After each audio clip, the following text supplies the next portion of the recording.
Hi, it's Michelle Oggers and it's Monday the 1st of August, day 22 of the Learning Rebels 30-day Brainstorm Challenge. Today I've been working on a presentation about communities of practice. I'll be talking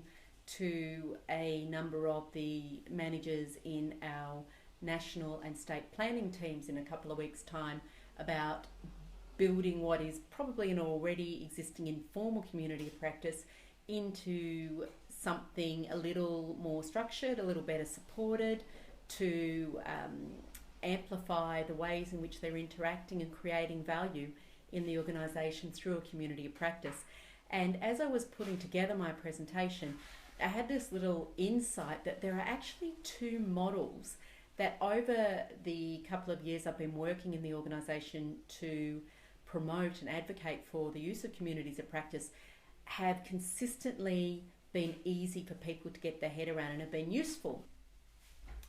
The first one is a model from Harold Jarche, which simply seeks to explain the difference between work teams and the interaction in work teams versus communities of practice and social networks. The scale that he uses, the vertical and horizontal scales,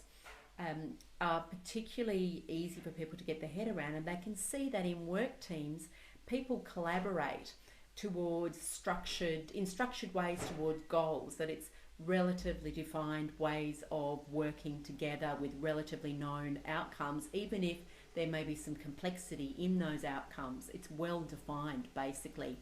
And then you move up to communities of practice, and here you get a mixture of collaboration and cooperation, where you've got a mix of semi-structured formal interaction and less formal interaction, perhaps without a specific goal in mind,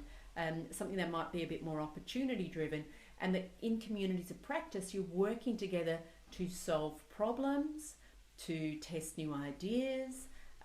to innovate, to improve processes and practices. And then you move into an even more open and network space, which could be connections outside of the organisation or between different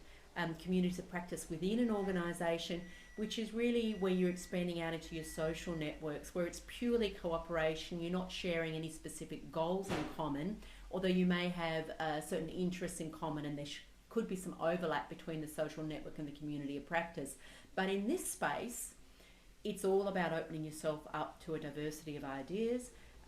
with the intent of building your knowledge of current practices, emerging practices, and you can pull from that back into the community of practice to do this problem solving, testing of new ideas and innovating, which you can then take and roll out into the ongoing practice of work teams in your organisation. So pretty straightforward to explain, and people look at that and they go, I get it. The other model that I find really helpful is one from Simon Terry. This particular model came from a blog post where Simon talked about the purpose of social networks, enterprise social networks, being to create value. So you should focus on value creation, not adoption, as a key metric and performance outcome. And this little framework where he talks about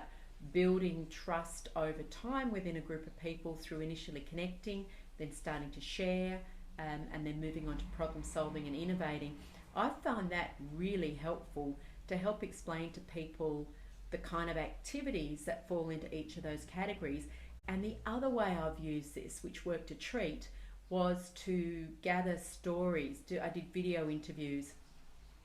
and gathered stories of different activities which people had done inside a community of practice, which just happened to neatly slot in against an example of how connecting across a network had created value, or how people sharing their resources and knowledge had created value, or solved problems that had solved together, or improvements and new ways of working that they'd come up with collectively through their interaction. So thank you, Harold, and thank you, Simon, for giving the world two useful models around networks and communities of practice and value creation.